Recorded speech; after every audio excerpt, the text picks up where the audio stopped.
The intro? Yeah, I like to have it recording before the intro, and that way, if something, we're like, it's called pre-roll, right? Pre-roll. Pre-roll, and then we go into the intro. Yeah, and then you have pre-roll. You wipe up the pre-roll, and then you're pretty much ready to. Anyway, you wipe up the pre-roll. I thought you leave that. Doesn't that add flavor? So you get the pre-roll, and then you play the music. And then you push this button, and then you say that the Bros and Bourbon podcast is a presentation of Gozilla Media, where viewer and listener discretion of all kinds is advised. And I don't know why, but I have a feeling that this particular show tonight is going to require a lot of discretion. I think this is going to be something. We're coming back, baby. We're coming back, and we've had a little time off. Well, so why have we had time off, Barry? Do you want to tell the listeners? There's a lot of reasons that we've had time. It's been busy. It's been okay. I mean, we don't need to do that. Listen. So somebody's going back to school. Back to school, Miss Vaughn. That's cool. Make fun of me for getting an education. Is Miss Vaughn going to help you? That's cool. Wow. Yeah. No. So I have that. I am very happy to be back in college. The keg stands are really wearing me out, so I'm trying to figure that piece of it out. But then it's just fall. Fall is for old people like us with responsibilities and family things. It's insanely. I know. Levack, I don't know, but it's busy. It's busy. Ageless. I didn't have water in my house all week. Do you know what that is like? Yeah, it's freaking horrible, man. Wait, where are you? I'm in New Hampshire. Okay, all right. So I didn't have a hurricane. We'll get to that. But the pipe that comes from my well, because I live out in the sticks, I have a well. The pipe broke, and it was a long troubleshooting process to figure out why I didn't have water before a nice couple of guys with a backhoe finally came and dug up my pipe and patched it all up. And now I don't have to go down to my neighbor's hose to get water to flush my toilet. Go ahead. How many men laid pipe in your backyard? Couple 2 trees with a hoe. I believe I also heard with a backhoe too. I got the space for it. Yeah. Big back door. It's all good. Well, listen, whatever gets it wet at this point. I mean, I just need the water. That's it. And I'm telling you, listen, I'll be totally honest. I learned what a first world bitch I am this week. Like having to pour water into the toilet tank, and then somebody goes to the bathroom inevitably, and you're like, oh God, I gotta flush this thing again. I'm like Michael Landon on the Little House. I got to go down. I may as well have a covered wagon going to get my water to flush the damn toilet. This is really a long week. Did you ever think there was a point in your life where you yell at your children and family and go, "Who flushed the toilet? I told you guys, if it's yellow, let it mellow. If it's brown, flush it down. What are you guys doing?" We learned that in my house this week. We learned that exact phrase. And let's try to limit our poops too. Let's say poop once a day. One poop. You look at the missus and go, little less fiber in the meals, and we'll be good. Everything will be fine. Cut back on the food overall. We're just going to cut everything back. Now we're good. Now we have water. If you go to one poop a day, that becomes a 2 flusher, which defeats your purpose. Well, that's true. And the 2 flusher is a soul crusher. When you're down to that last jug to flush, and it doesn't, and the thing's fighting its way back up. Number 2 is fighting. Who does number 2 work for? You're like, damn it! What do I do now? And then you have to go faster to get the water because you don't want anybody to walk in and see the anaconda that's fighting its way back up the toilet. Well, and imagine the ultimate indignity is if that some bitch doesn't flush and you pour the water. Now you've actually flooded your house with water that you had to go get and bring in to not flood. Like, it'd be terrible. It was rough. A lot of stress. I'm okay though. I'm gonna be fine. I'm gonna get through we made it. You know, Barry, if just your hot water went down, you could call somebody for that. Yeah, who would I call? You know, I have an idea. I think it might be somebody over at Johnstone Supply in Troy.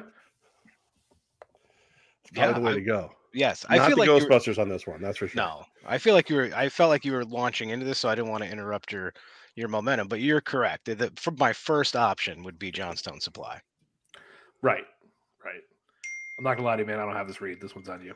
Okay. Oh, am I doing this one? Yeah. Oh, so you were setting me up. Yeah, that's what happened. Wow, that ball went right through my hands. I've heard this thing so many times. I can tell you. I ran the wrong route. I mean, they got the John Goodman furnace over there. They got the splits for the AC. I personally was in there, and I saw a great selection of Milwaukee tools. I got a ladder rated for a fat guy. I love myself some Johnstone Supply in Troy. Love them. All right, listen, summer's gone. Okay, we're in this weird time of year where it's hot during the day and it's cold at night. So you need your stuff lined up, especially here in upstate New York. Hot and then cold, and it's only going to get colder. So the team at Johnstone Supply, they got everything that you need for your HVAC needs. They got the ductless mini splits, Goodman, Fujitsu, Westinghouse. You get the Westinghouse, you'll be awesome. The Asian knockoff. You wax off. What is going on? Westinghouse, they're all in stock. Great prices. You need someone to help you install a new system? Johnstone Supply in Troy can help with that too. You've heard George on previous episodes of Getting There with Goz. You had a chance to learn his and the Johnstone story. So now stop in. Find out about their great service, their great products, Fat Guy Ladders, Milwaukee Tools, the whole deal. Give Kev, James, Bird a call. They'll help put you in a cooler place in the summer. They'll warm your buns up in the winter. So call Johnstone Supply in Troy, 518-272-5922. You can visit them, 2600 6th Avenue in Troy. Get your system working right today by calling Johnstone Supply, 518-272-5922. You can connect with them online at johnstonesupply.com or on social media, Johnstone Supply NY. That was rough. I was well-oiled machine. That was not our finest work. Listen, I'm rusty. This is a side session. I'm not throwing a full game. This is just like a little side You're session. rusty. I'm rusty. I got the Westinghouse, okay? Once I get my Westinghouse, I'll be fine. We all have officially been banned forever working at Saturday Night Live because of that segment. It's over. I hope you guys are happy, and we might as well just lean into it right now and get some noodles. Oh God! All right, 80 proof topic. We're gonna pour. Oh wait a minute! Before we pour, what are we drinking? Levack, what do you got right there? What is that? I'm getting White Girl wasted. White I Claw? got the White Claw refreshers, the lemonades. No I'm laws. just going no White laws Claw. when you're drinking the claws. Yeah. Right. I'm getting White Girl wasted, kids. So look out. I found out there was a college boy in the room, and I was like, let's throw back some drinks and pretend we don't know what's happening later. You know what I'm saying? How you doing? So I realized before the show, I dug out my old school Miller Time hat right here, and obviously I got my Rusty Wallace stuff right here, boom, because I love Rusty Wallace, and then I got my Miller Lite poster back here because Dr. Costello gave me that, and I really love it. And then I'm drinking a Milwaukee spring water right here. So basically, I am a college. At this point, I may as well be in a college apartment because that's what I've turned my house into. No, apparently. you look like somebody who uses a old NASCAR tire as a coffee table right now. You've reached a level of redneck. You don't have indoor plumbing, and everything you own has Miller Lite on it. You like how long until the trailer's hooked up to the Chevy so you can go hang out at the infield of the track? I mean, I got to be honest with you. It sounds pretty good. I'm there. I'm there, Talladega this weekend, man. That's my bucket list NASCAR event is Talladega. 2.66 miles, high speed, and crazy party. Insane weekend at Talladega. I got to go. You're right. Hook that sumbitch up. Let's go. Wow. Dan, what are you drinking? What do you got? Cooperstown bourbon. Little local little bourbon on the rocks here. So you're really classing it up for the rest of us. Yeah. So well, doctor's orders. All right. Somebody has to drink bourbon. I'm frozen bourbon. Yeah, it's like you two freaking fairies. I resemble that remark. We're gonna have to bleep that, I think. Yeah. So yeah, I heard the great Shane Gillis say it once. I'm so straight, I'm homophobic. Whatever. I don't know what you're talking about. So Tua last night takes the suplex. Oh, look at that, he's joining the WuTang Clan. There's the picture right there. That freaks me out, man. I saw that freaked me out. First of all, I thought his hand got broken somehow. Nope. Nope, just West Side for life. It was terrible seeing that. Terrible. Yeah, I mean, I think the first thing we got to do is we got to give Booker T a call and find out how he took all those belly to back suplexes from Scotty Steiner, and it didn't have this happen. That's what Tua needs to learn right now. How to take a bump. That was a savage trip to Suplex City. That is as 100%. He's got to call. Got to call Killer Kowalski and learn how to take a bump. Dude. Is that really how we're going to approach this? Is that really our approach on this? I figured you guys would bring some levity to it, but we're gonna act like Mick Foley, put him through the top of the Hell in a Cell. Or my something. God, tell me a better suplex you've seen, because that was like, I legitimately like, my first thought was, holy s, that's the best suplex I've seen, and I was hanging out with wrestlers from Impact Wrestling earlier today. And then I was like, oh crap, look at his hands. He's like, he looked like Bill Cosby doing stand-up with the hands. Like, you got the hip, but the dib, and the back when you could like say Bill Cosby's name and people didn't wince. Like, and then that's when I realized, like, oh my God, he's really messed up. Like, this is bad. They're taking his face mask off. It's not good. I mean, I think, I guess what I'm curious to hear what your guys' thoughts are on this as a media member and as the owner of a football team. JJ Watt and a lot of guys on Twitter took some exception to how many times it was replayed on Amazon Prime. You guys have any beef right with that? Well, look, first of all, it's Amazon Prime. I mean, NBC produces the games for them, so I think people are sensitive to the fact that it's on Prime because it's something different, it's new. But NBC is producing the games. But I don't think. I mean, I think it's the most impactful thing that happened in that football game, and it's what everybody was talking about. Happens when you choose to play football, you choose to hang your ass out. And NFL football in front of 30 cameras, network television. He obviously was card off field alert. I didn't think it was in poor taste. I think people are a little worked up about the production because it's on Prime as much as anything. I think the problem is that he was out there. Like, you know what I mean? Like, if you look at what happened to him in the Bills game, he's the future of your franchise. You're 3-0. You could throw Teddy Two Gloves out there for a week and give him some time to heal. As far as the replay goes, what did everybody do right after it happened? They grabbed their phones, they grabbed their computer, and they pulled it up. Like, you know what I mean? So it's like, if I'm Prime, if I'm NBC, if I'm Fox, CBS, whoever it is, my job is to put on the screen what you're going to watch. I can't have you going to your other 65 screens in the room when I can just easily pull it up and go, okay, look, hey, viewer discretion advised. This ain't pretty. And then just show it. Yeah, it's an interesting question because I think people reacted. I mean, Shannon Sharp, everybody was on social media basically having already concluded that the Dolphins did something nefarious to sort of push Tua through concussion protocol. I think that we live in this time. I said this on Twitter last night.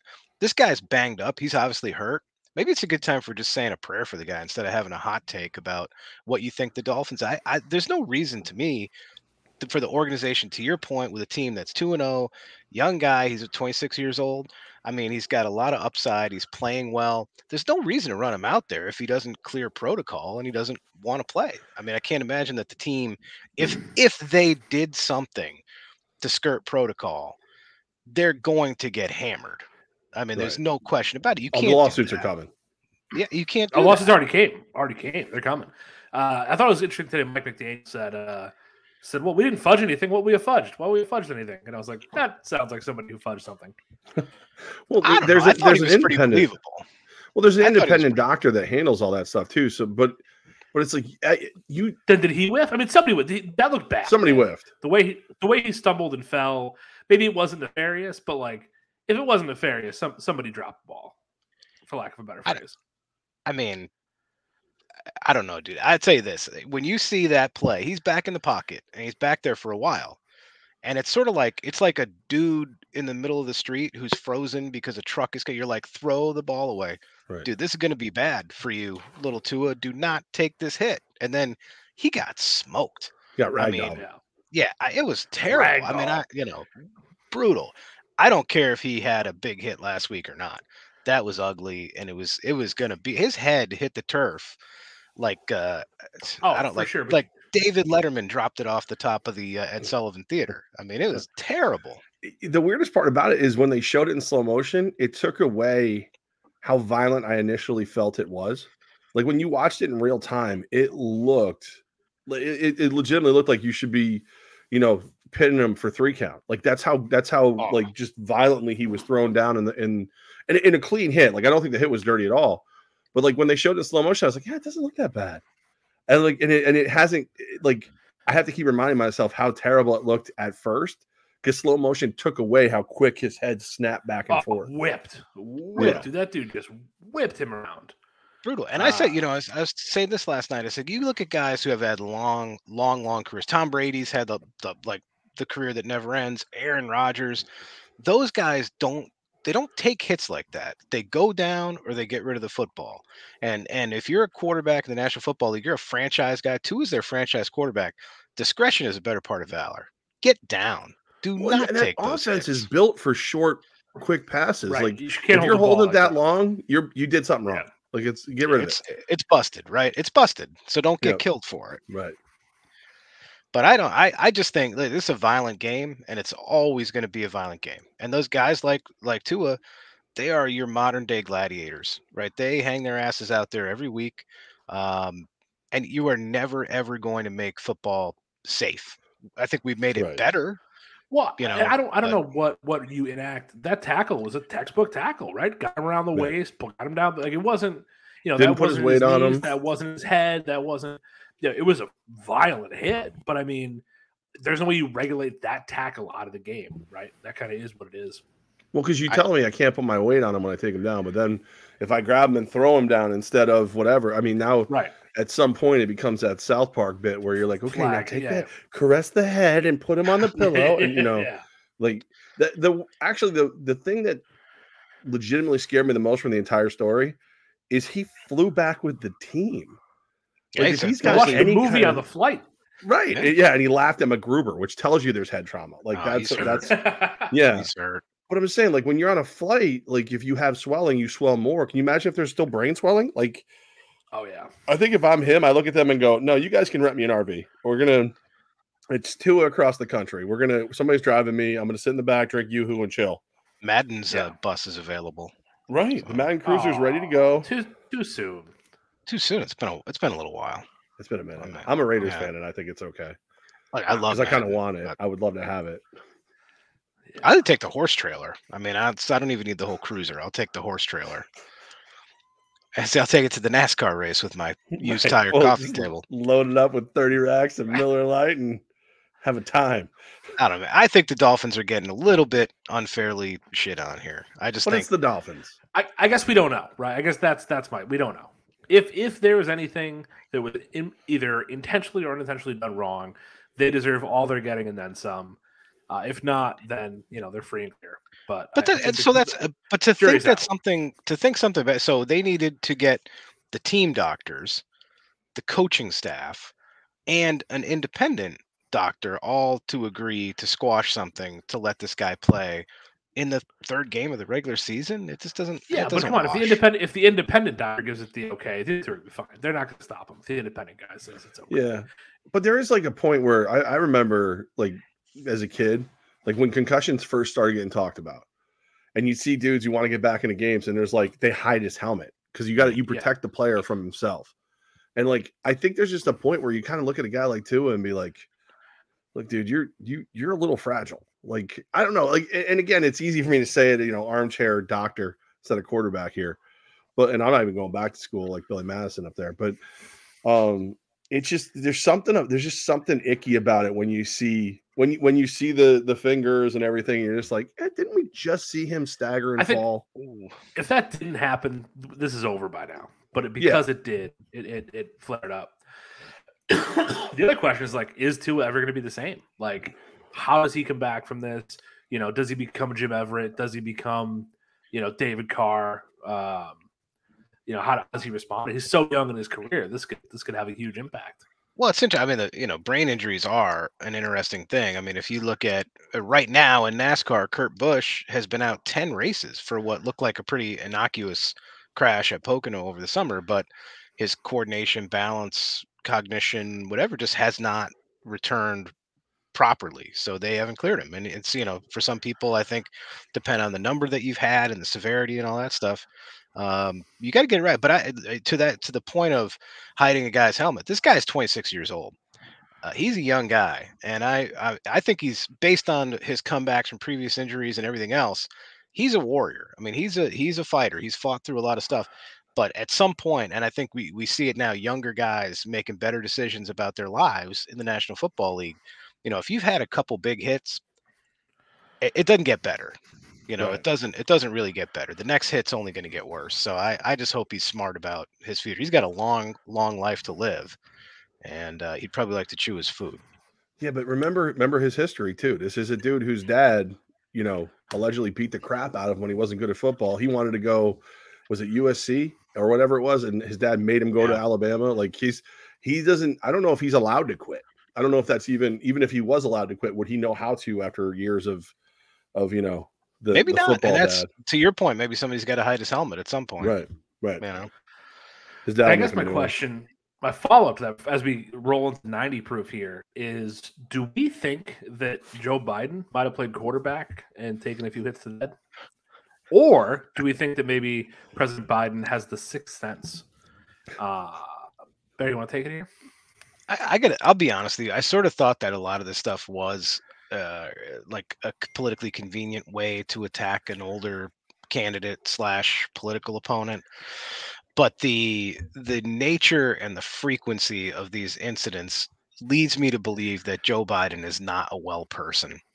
And there's some pretty sick people at this point who continue to trot him out as though everything's fine. Look, we all make mistakes, but if you see the video of him, excuse me, in this room at the signing event, he is 100% locked in on the idea that he is looking for somebody who has been in fact dead, not for like 10 years and you forgot, for like 30 days. This is somebody who very tragically, very recently passed away, and he is 1000% grounded in the idea that they are alive and in that room. It is not good. Not only did she die 30 days ago, but he issued a statement with his wife regarding her death, and I believe a week ago signed a bill naming a building after her. Yeah. So, like, not only was it like, oh, wow, I had no idea she was gone. No. She's gone. I'm so sorry she's gone. I'm going to honor her by being gone. Where'd she go? You guys need to stop right now, okay? Because you got to think of alternatives, okay? You want to think about this? Do you want Grandpa Joe running around, or do you want evil Aunt Kamala? What do you want? What do you want to do? Because I gotta be honest with you, I'd rather wait. And then we can, right when we get on the election trail, and hopefully the Republicans finally put somebody good up, and we sit there and we have a real debate, and then we go, okay, you know what? Grandpa Joe beat it. Everybody beat it, and then. But right now, I don't. That laugh scares the shit out of me, man. I'm out. Well, she just forged a big alliance with North Korea, so that's new horizons if she's president. I mean, right? Why are new horizons? Right? You talk about him like he's got Alzheimer's. She's like at her age, she should be able to tell the difference between North and South Korea. I'm just saying. Yeah, but she's had a lot of head trauma, so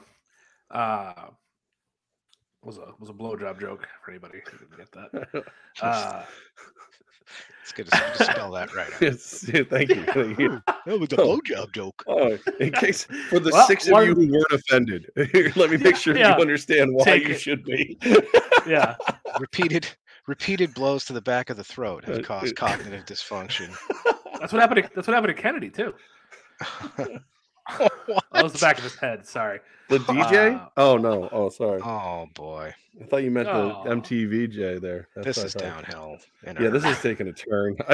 Even I'm unhappy.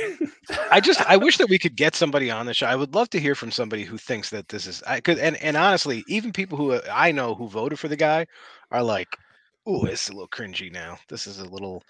It's rough, right?" So I'd like to hear from somebody. The White House coming out and saying so the quote from the White House was what he was thinking. He was thinking about her.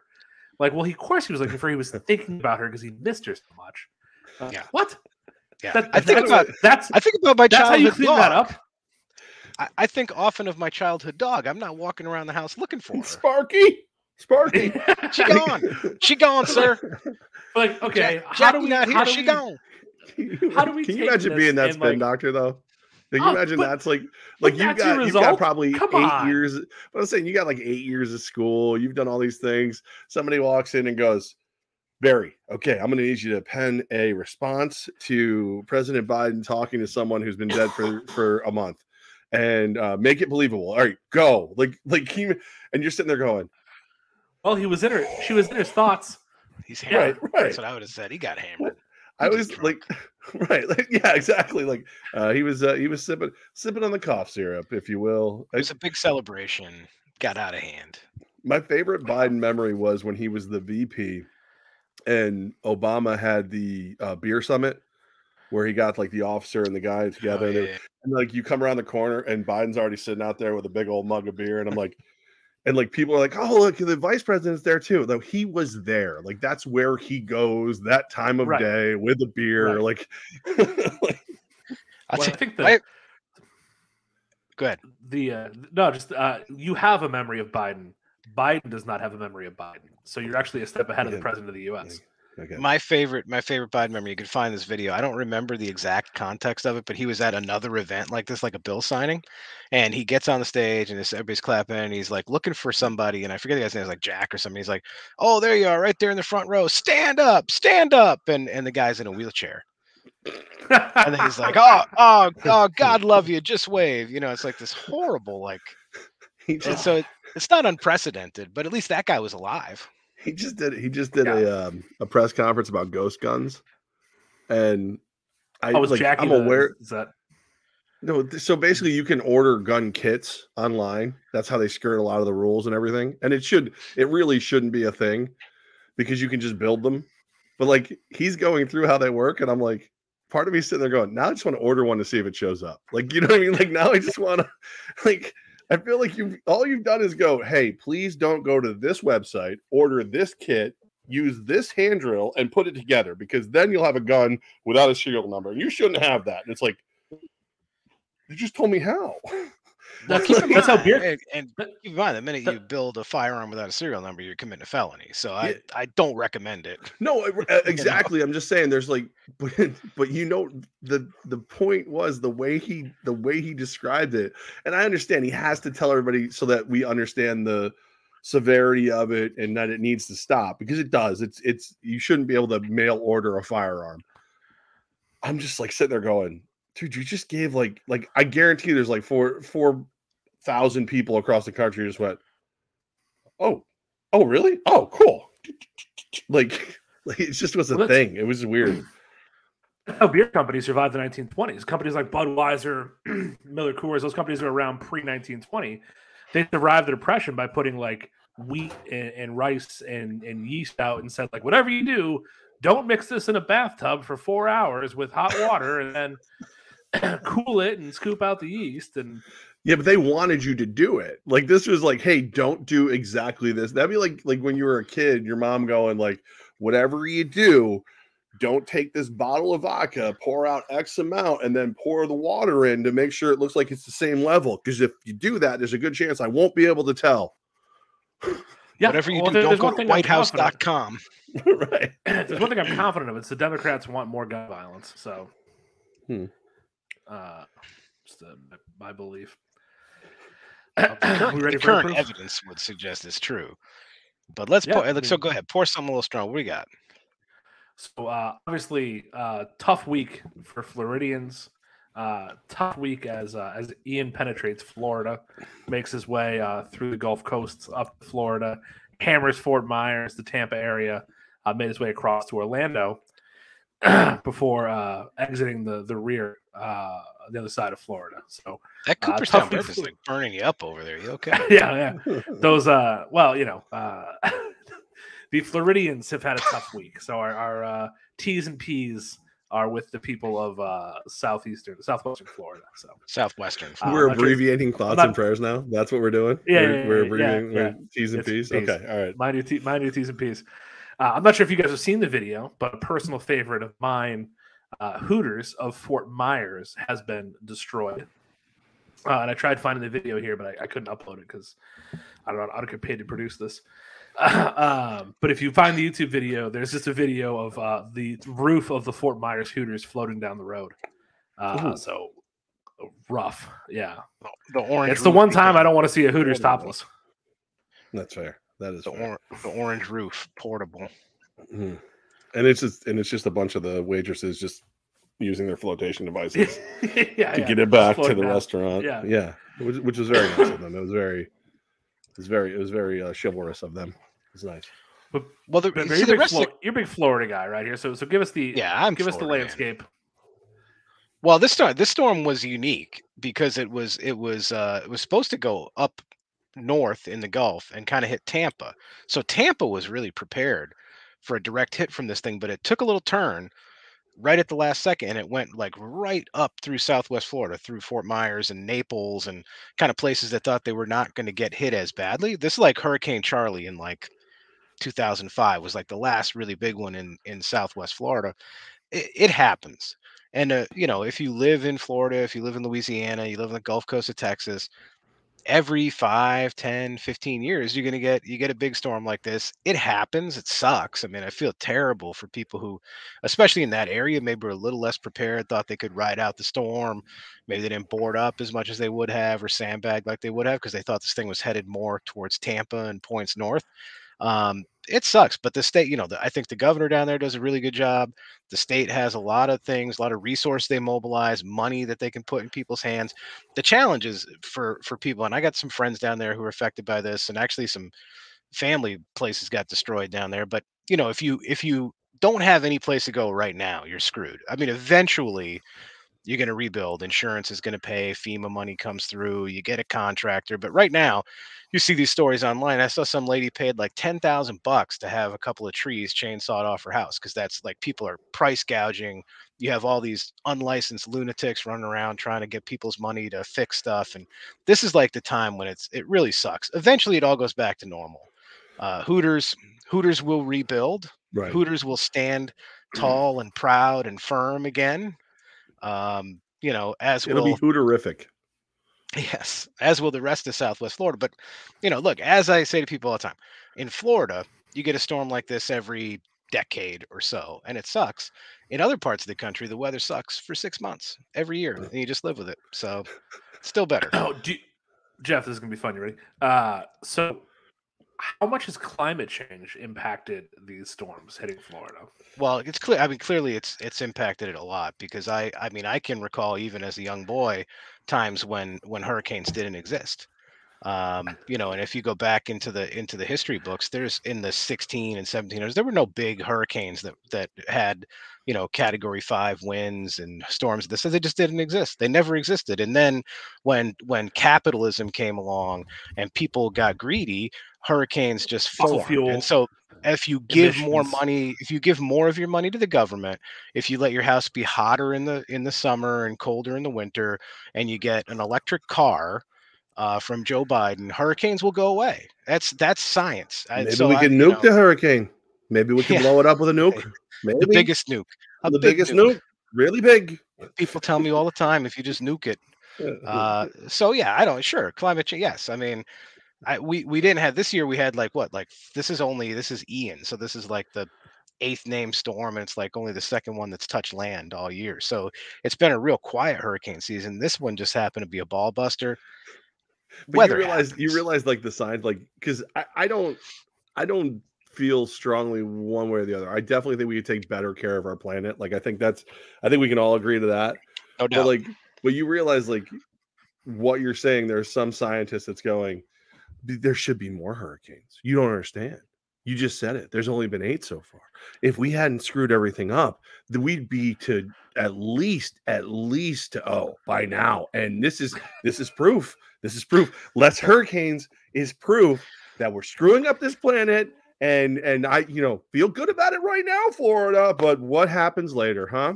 Well, there is. I mean, that's one of the great things about the climate. So there's climate science, and then there's climate scams. And the great so when I was a kid, that we were coming to the end of the great, like, oh, the next ice age is coming because man's going to cause an ice age. We started global warming. But then when it stopped getting hot regularly, people say, well, it gets hot and cold because that's the climate changing. It gets hot and then it gets cold. And there's storms. If there's storms, that's proof of climate change. If there's no storms, that's also climate change. Right, so you see, it's climate change. No matter what happens, just give us all your money. Right. I mean, but that said, look, I agree. And I think one of the things I don't think we talk about enough, if I may get on my soapbox, my Miller Lite case. How much higher can you get? I'm Snoop Dogg over here. Do it. But look at, I mean, look at what, when my grandfather, our grandfather worked at a company that used to make nameplates, and they would literally take the acid from etching nameplates and just toss it in the river by the barrel. Right. And they didn't, I mean, it wasn't a moral failing necessarily. They just didn't realize what they were doing. They thought the river just took it away. They talk about the Chicago River, like in the 1800s, you could like walk on it because there was so much shit in it. So we do a fundamental, like there's places now in where I grew up in Western Massachusetts. You go out on Connecticut River in a jet ski or a boat, you would have literally thought of doing anything else before you would touch that water back in the 80s. So we're doing a better job. Maybe both. I mean, and we can always keep doing a better job, but I don't think people recognize how much we've changed since that recycling. Just the simple act of recycling paper and plastic. Like we've made a lot of progress, and I don't think we recognize that. I'd like to make a plea for a little more effort when it comes to straws, because I'm sorry guys, I fucking hate paper straws. I hate them with a passion. I hate them in every way possible. So like whatever you have to do to not let those straws end up in a turtle's mouth, like don't stop being lazy, put them in the garbage where they belong. Swallow your own straw. So a turtle doesn't have to. Yes. You know what? If I have to, I'll do it. I'll do to not use paper straws. I'm in, because they are you talked about putting water in your own toilet tank. Paper straws are the bane of my existence. Like that's my number one first world problem. Like when you're halfway through your Taco Bell Pepsi and the straw breaks, and now it's like, you son of a, I just want to finish the freaking Pepsi with my damn tacos. My Baja Blast. It's everywhere. The paper straw and the plastic cup is really where it grinds my gears. Yes. Yeah. That's a real like ironic, just bullshit thing. Right. Or how about in Albany County, where Dunkin's not allowed to use styrofoam cups, but you can get them damn near anywhere else.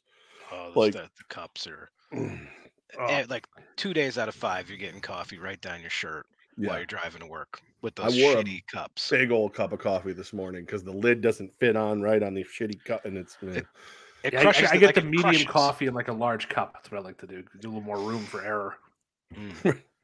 Plus, you can pour a lot of Baileys in there when it's.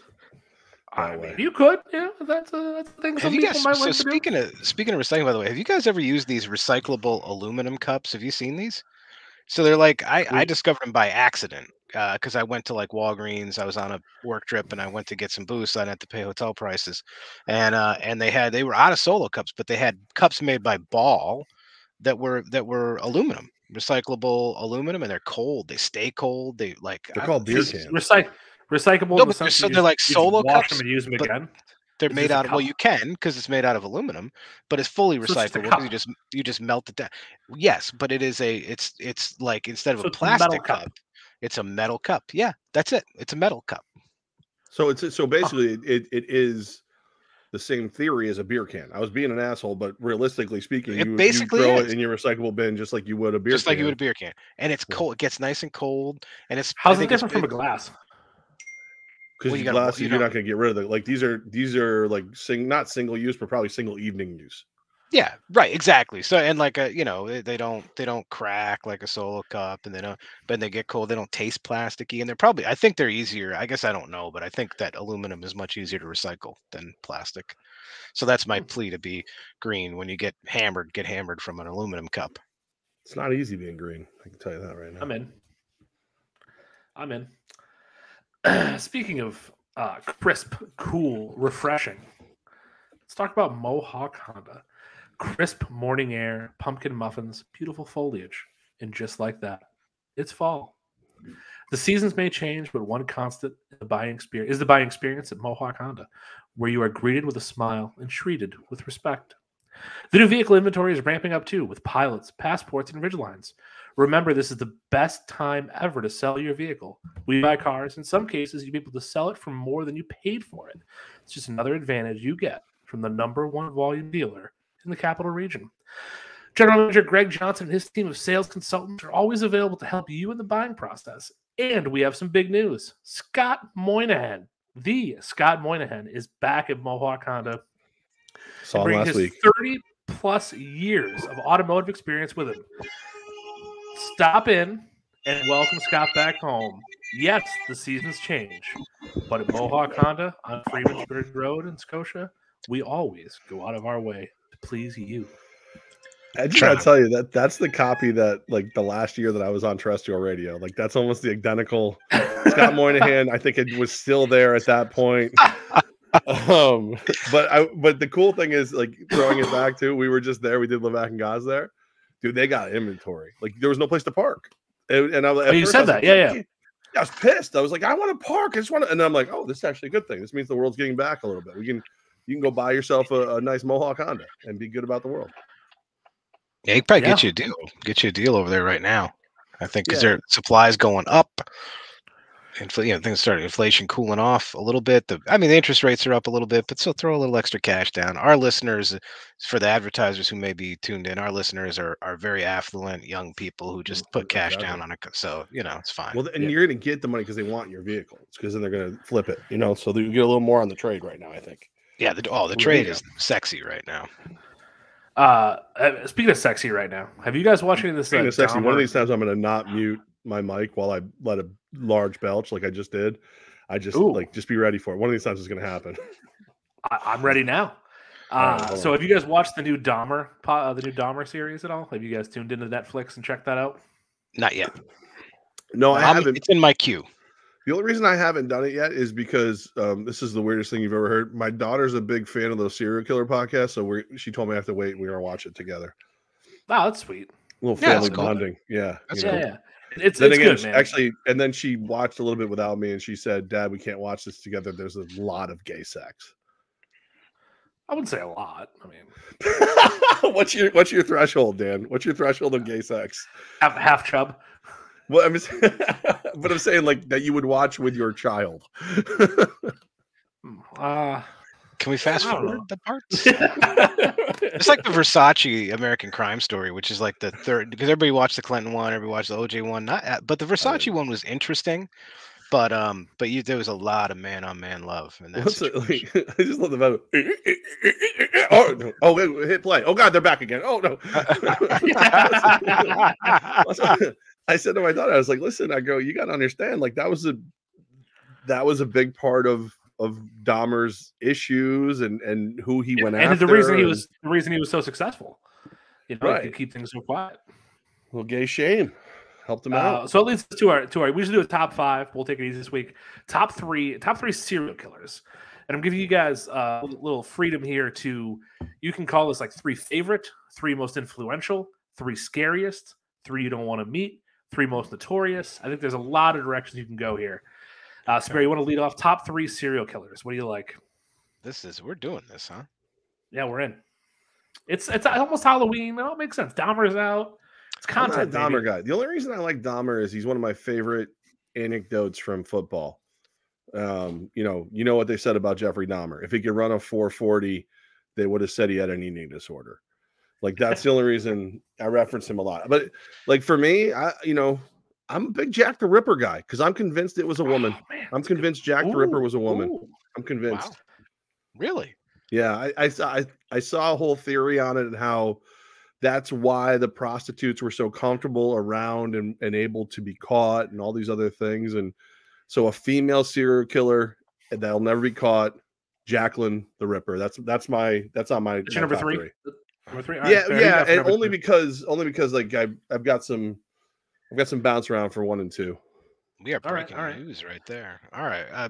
My number 3 is going to be the Night Stalker. I think the Night Stalker is sort of the serial killer that made the serial SoCal killer. Too. So, well, yeah, it is the perfect place for a serial killer in some ways. And the Night Stalker in its time and place, there's a great documentary on Netflix about it as well. Because you get all very good. Yeah, really good. But it sort of launched the serial killer into the American psyche. I mean, obviously, the guy was a sick son of a bitch, and I wish he had been executed and not allowed to live out his life on death row. Terrible person. But in terms of like the cultural sort of serial killer interest and vibe and all that stuff, Night Stalker launched it. And the detectives who caught Night Stalker sort of launched the the prolific sort of perception of LAPD robbery homicide and all that stuff. Like it's big culturally, it was big. I like it. Like it. So number 3, I'm leading off. My number 3 is BTK. So Dennis Rader, bind, torture, kill. You know, wild in the sense that he is one of the few serial killers, similar to Night Stalker, whose name nobody knows, but they know BTK, right? Like that's, his crimes were so violent, so, attacked the fear, right? Like bind, torture, kill. He had these sexual fantasies about women that were, he could kidnap and lock down, and it would really attack kind of the core fear that people had more so than a lot of other killers, in such a way that his name's not even commonplace. Like you mentioned the Jeffrey Dahmer reference, we all know Ted Bundy, Jack the Ripper, like all these different things, but you see Dennis Rader to anybody else, oh well, he is right. BTK, oh yeah, but not Dennis. He's my number 3 for 2. It's weird because so one of the reasons 2 sticks in my brain, and I'm taking this as like the ones that, like when you say serial killer to me, they're the first names that pop into my head. John Wayne Gacy, because so 1994, I graduated high school, but that's like, so many things happened in 94. It was just a weird, like that year, so many things. He was executed in 94. He was the killer clown. He was a sick F. I kind of recall the whole execution thing going like, I don't know if execution's right or wrong, but I know it's right for that dude. So I guess I'm okay with execution as long as it's a guy who dresses like a clown and just offs people. Legit. I don't know if my number 2 is technically a serial killer or a spree killer. I'd have to look up the sort of granular definitions, but I'm just going to go with it because this is just a podcast about drunks, so who cares? Right. So I'm going to go with Andrew, because I mentioned it just a little bit ago, the Versace murder. I'm going to go with Andrew Cunanan, who, like, if you were kind of paying attention to the news in that summer of like 97 or whatever, the manhunt for him that ended on the houseboat in Miami, like, took over the world. Everybody knew that name for a little while, and the crazy turn of events that led him to tragically assassinate Versace on the steps of his mansion when he's just going out to get the paper were wild. The whole story is insane. Again, terrible human being, but for its time and place in sort of my life and my interest in news and all that stuff, I'm gonna give an honorable mention to Andrew Cunanan, who may in fact be a spree killer, but whatever. Nice. All right. Well, I guess I'm going to jump on the spree serial theory here, but I'm going DC sniper John Allen Muhammad. Oh, geez, yeah. That's another one. Yeah. A really kind of a crazy story. That was one that, the fear. I was in high school when that was happening. I remember going to class every morning. We were watching the news to see what was going on, and that was a really wild time. And again, the fear, you never know. There's no target. It's school kids, it's people pumping gas. It's the guy, it's any situation. You don't know where it's coming from. Kind of boogeyman-esque in the sense that you don't see him, right? He's just in the shadows. And again, preys on that fear of the unknown, that fear that it could be anybody. If talk about Jack the Ripper, what is crazy just because we talk about hundreds. Yes, please get it right. Hundreds of years later, I don't think you can assume her gender. But you knew if you were a prostitute, you were a target. With the DC sniper, you had no idea. You weren't safe anywhere. So I think for that reason, DC sniper is my number 2. The thing about that one that sticks with me is, like, I was the local board op for the Howard Stern show, and there was a character, Yucko the Clown, that they were sent, like, he was going to go out, and he had a sign that said, "Come and get me," or whatever. And it was like, he was talking so tough. And then that dude, who was like insane in his own way, was scared shitless to go pump gas and hold that sign up. And I was just like, yep. Like, we're here in Albany, whatever. It's not that big of a deal to us, whatever. This is. And then when you hear someone who has always, like, I heard him like challenging like people to punch him and all this stuff, and he's like scared to death. It was like, oh, all right, little real. To actually taking this guy who thinks he's like a dirty clown and making him, fear.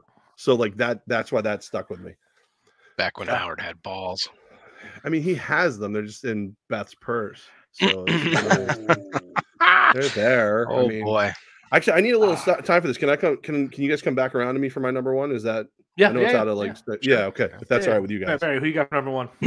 Well, I thought long and hard about this. I was in Texas last week, and I actually stopped in Waco to see the site of the Branch Davidian compound. So I would nominate Janet Reno, but since she's not officially a serial killer, I guess I'll go somewhere else. You're not funny. I can hear everything you're saying, Barry. My phone's tapped anyway. I mean, whatever.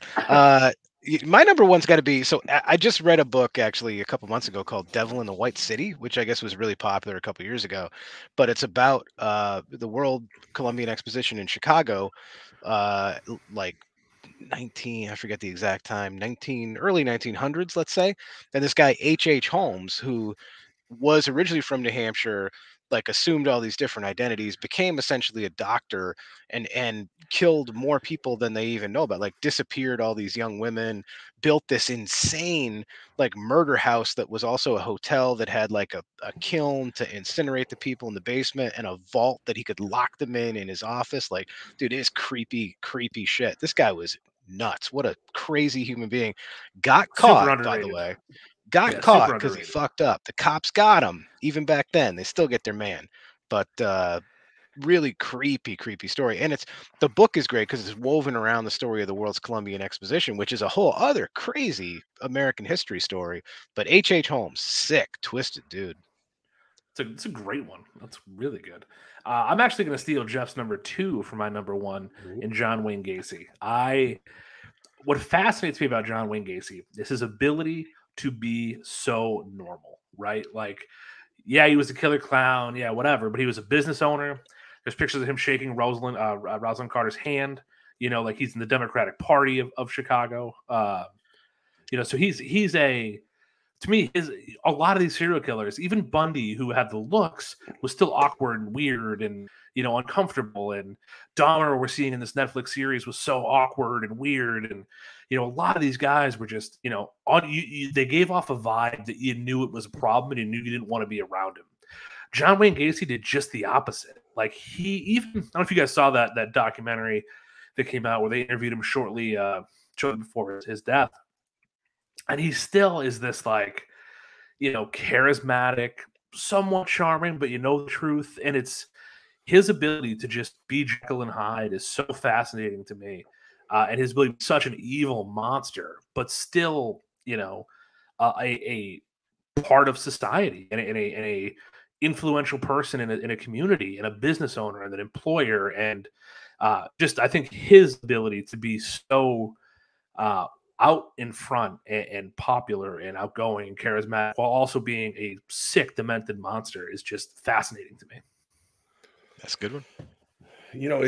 I think the number one is you want somebody that, maybe people don't even know they're out there. Like the Friendly's killer of the greater Massachusetts area.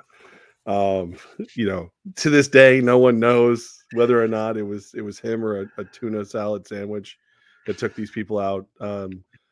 The Friendly's killer. That's my number one. Who knows where that person is now? Who knows? I mean, very underrated. No one talks about him, but he's out there, and he's got a hefty body count.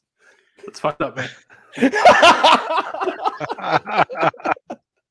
So for anybody who doesn't know, when Dan was the manager of Friendly's, like he either had the worst luck or was a fledgling serial killer because like employees, patrons, people were dropping like flies around Dan. Yeah. Submitted for your approval, Daniel Gadbois. Tough crowd. Tough crowd. I got the nothing. One thing I can do to bother Dan to this day is just point out. I got nothing. What's fucked up is I did this and I was like, we're having Jeff on. I should probably change this topic. And I didn't. And I deserve this. It's on me for not seeing this coming. And I was like, crap, I went first. I got to make sure this goes last. What's funny is I was like, oh, should have done some pro prep. Should have been prepared for this. And nope, that was on me. Wow. And seriously, like to this day, every once in a while, I'll see a manager like, make a mistake and was like, dude, do you know who you work for? You've seen the movie Smile. You're about to be in the movie Friendly's. It's gonna happen. It's a thing. What's his next? Yeah, yes. The little Matt Woods is in big trouble. Yeah. Oh, well, this came off the rails. We got 5 minutes left in the show. Let me try to just steer this thing back on the tracks for just a second. So Levack, so the big news is that you're now the owner of a football team. You are no Part longer owner, yes. El Football Presidente. Now you're the big hefty. You're the owner, dude. Yeah. How'd that all come about? I like to call myself the Lion King. It's I dig that logo, by the way. I think it's pretty the sick. new logo is pretty sick. I would love to take credit for it, but they finished it right before I started. So basically what happened is the group that I work with, so obviously, Mike Corda, who's the owner of the Albany Empire, Nate Starling Jr., who's the primary owner of the Orlando Predators football team. You have to say that now. Old Town. Oh. And then, no, seriously, they make them say it now. It's a thing. And then Ron Tradico, who was part of bringing the Empire back to the capital region. They found an opportunity to take over majority share of the Columbus Lions. And then they said, we want to bring you in. They brought me in, and now the four of us own the majority share. So, so let me ask you a question. Is this something where you guys wanted to own, you wanted to get into franchise ownership? Is this about sort of underpinning the strength of the league? Like, what's the strategy? Little column A, little column B. Obviously, like I've wanted to be an owner of the Albany Empire. That's like, because Mike and I built it back up, and it's something I wanted to do. I can't afford that at this time. And the way this Lions deal came together, I can be a part of this. So it gives me an opportunity to learn a little bit and help the team, because so Jason Gibson was the head coach, GM, and he was also a part owner. He left and went to the biggest rival of the Lions, the Jacksonville Sharks. So like when he left, it was bad. It would be like Belichick leaving the Patriots and going like to the Jets, like or when he left the Jets and went to the Patriots, I guess. So we called and asked if we could help, and we were invited in, and now we're trying to do everything we can to get it where it needs to be. So looking forward to getting the Columbus Lions' first win over the Albany Empire when we come to the MVP arena this year. So you are divested of the Empire. I still help because it's a group. Like so Mike, Nate, Ron, and myself all work together to make the league stronger. Yeah. But where Mike's chief obligation and hope is to make the Empire win another championship, and Nate's is to have it happen with the Predators, myself, and even Ron, it's the Lions. Like, we want the Lions to win now. Okay. And we're going to do everything we can to make that happen. All right. Now, where are we playing in Columbus? What's the Columbus Civic Center? So we're about I want to say like maybe 10 minutes, not even 10 minutes from Fort Benning. And it's about a little over an hour away from Atlanta. It's a really cool. It's one of those civic centers, one of those arenas where everybody's on top of you.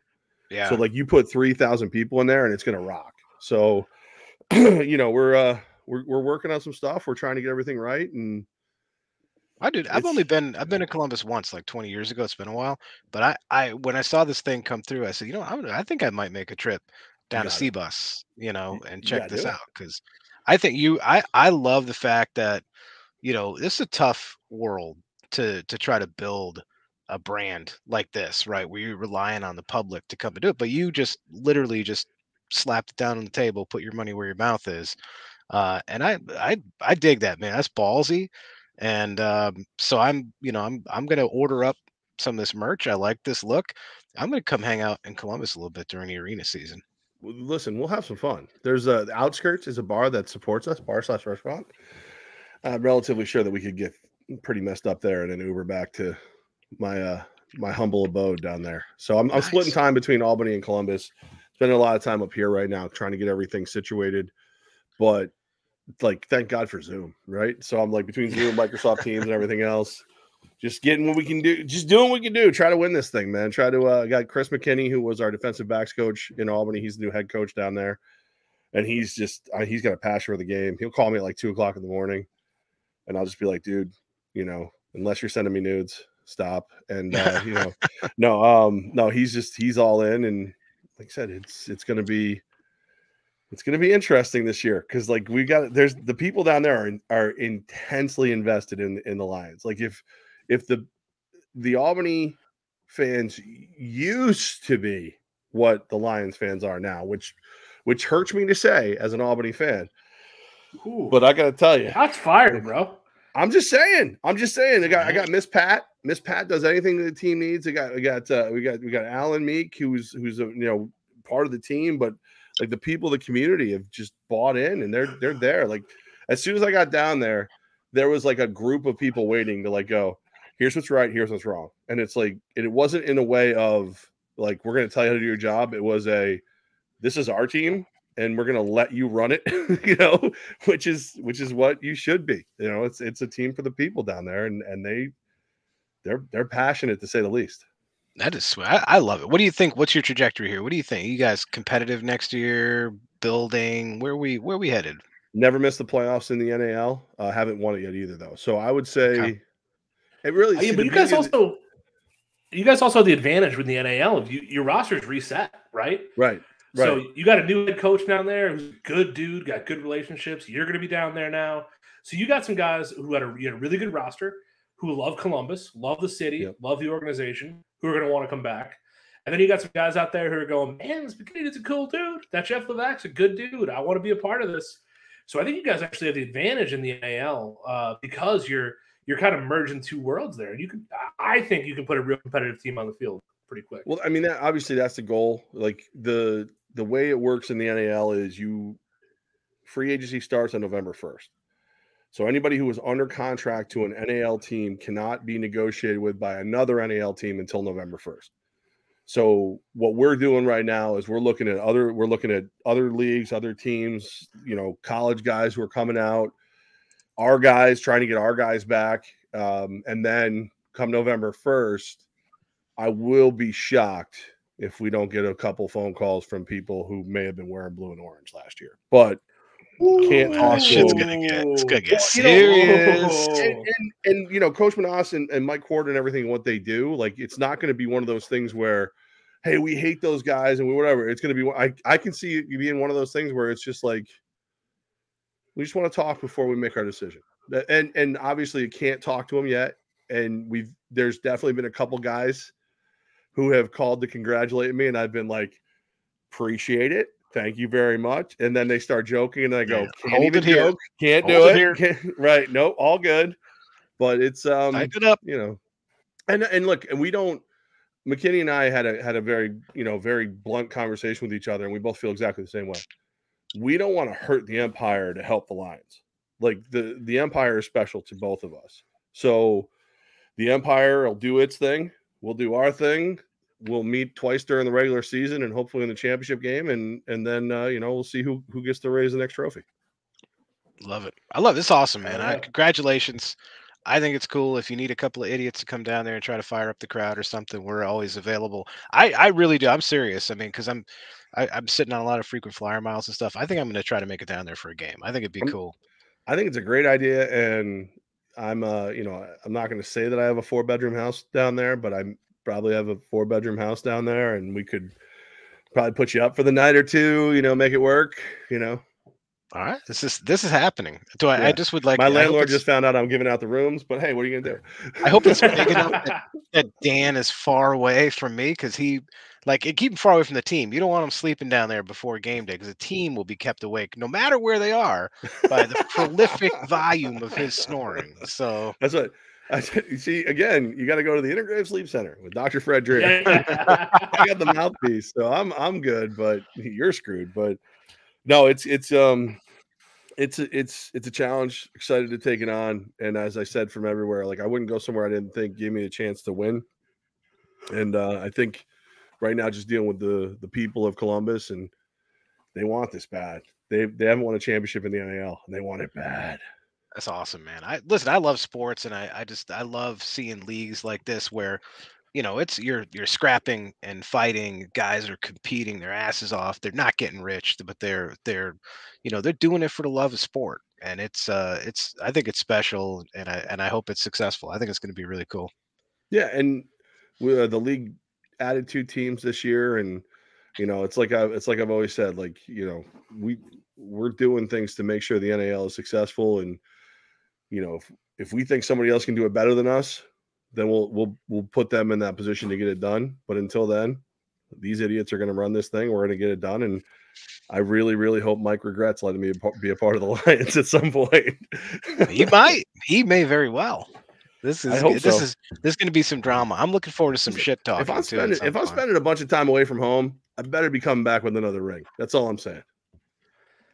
You got to fill that hand up, baby. I'm up to 3. So, and as I like to remind the fine people of the Albany Empire that are there now, I've won one without you. You've never won one without me. So Brandon Cisse and I are the only ones who have all 3 rings. So, ooh, baby. Yeah. Wow. So Cisse and I have all 3 rings. Everybody else came in after that. And listen, if you want another one, you're gonna have to take it from me. All right. At least so league year starts November 1st. That's when free agency opens up. I got a glimpse of some preliminary schedules, which we should have a finalized schedule very, very soon. You're looking at a slightly earlier start this year. If everything goes as planned, we should be kicking off on April 1st. Love it. Nice. So, which is the first day ever of Armin and Levack and Goz, whatever. That was the first day. So it's a big day for me. The longest running April Fool's joke in the history of sports talk and now arena football rolls on. That's awesome. Love it, man. All right, congrats. We'll talk more. We're gonna keep in touch. We'll catch up after free agency. We'll shit talk the Empire. We're gonna listen, Columbus, baby. C-Bus. We're going all the way. I love it. I'm ready. The Lion King. I'm here. I'm no longer the Emperor. I'm now the Lion King. All right, Mufasa. We gotta record that drop. The hey, whatever the hell it is. You know what I mean? Sabanya original. I just watched that. Did you call him Ichiro? They're gonna have to put that on there. That right there has got to go on the jumbotron in the arena. I mean, set that up there. Big defensive third down, and Levack does that. So I met with the audio-visual guy, the guy who does all the stream and everything. And I'm like, listen, I need very few things from you. I need a better, return to action. I need this, and I need a Simba cam. And he goes, I don't know. He was a Turkish guy. He goes, I don't know what a Simba cam is. I go, when Rafiki holds up Simba? Come here, cat. Oh, you ran. I go, we need to go to the stands and have people holding up their kids, holding up their drinks. We need a Simba cam. We need to play the sound effect and then Simba cam. And he goes, I'll figure it out. I'm like, that's all I ask. Hell yeah. That's awesome. That's awesome. It's gonna be good stuff. The Jeff Levack here on the Bros and Bourbon podcast, making news, breaking necks and cashing checks in Columbus as well. So this is good stuff. Dan Gadboys, another really wonderful broadcast experience in the books here. I guess we'll see if this is the one where Goz.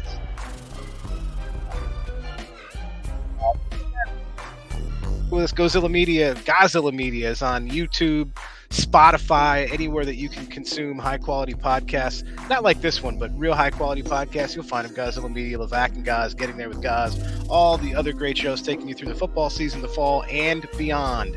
Stay tuned.